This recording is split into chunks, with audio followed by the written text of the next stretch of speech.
Hey there folks, I'm Mark from Spectrum Pulse, and today we have from Dessa Bury the Lede.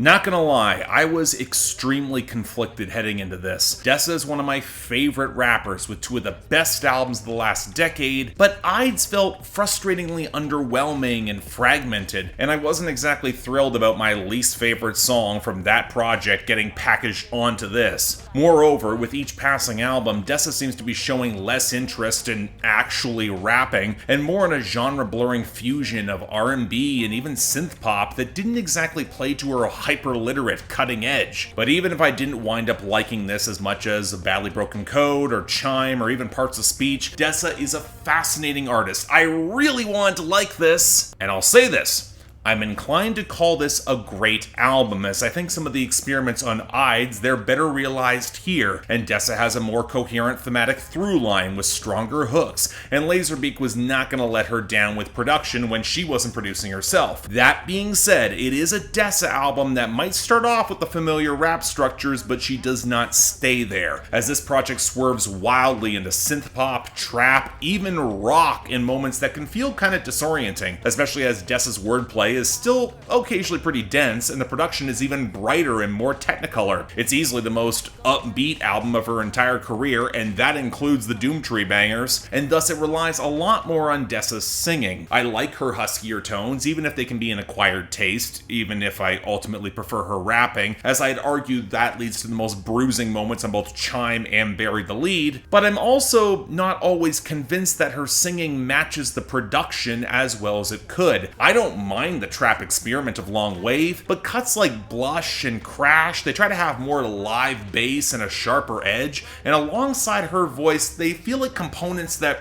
aren't quite merging properly. And even if I'm sure that's part of the thematic point of both these songs, they just don't fully hit as much as I would like. But then again, Dessa's writing chops are what makes this album, and the title was not a joke. So much of this project is about deflection, beginning towards the world and the more bruising rap tracks like Hurricane Party and Decoy, as she dares the audience to take that wild and gritty ride inwards, find that party in the midst of polarization and apocalypse. But then in the process of maybe seeking out new love, she will find partners that will willfully obfuscate their own intentions, bury their own leads, especially as this demands that she has to lower her own guard to engage, only for the album to reveal that the last person for which Dessa is burying the true lead, it's herself, where she has to once again confront the reality that comes with her own emotional engagement, where she can't allow herself to bend or even move past all the old ghosts that lurked across Chime. It's an album that's aware of just how fleeting and transitory so much of these connections can be, so much of life is, but the ghosts cast long shadows, of which she has very strong mixed feelings,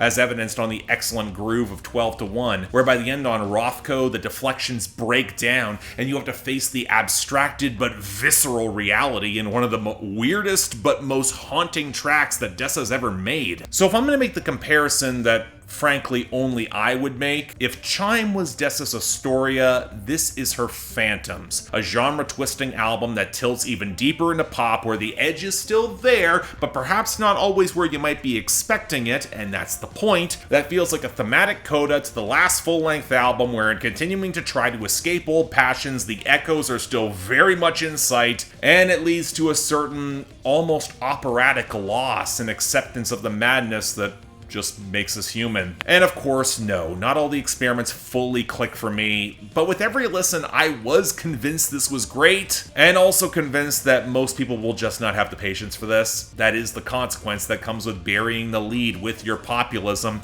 when more and more folks are just focusing on the headline. Still, if you're looking for a challenging and emotionally rewarding listen, Dessa will deliver.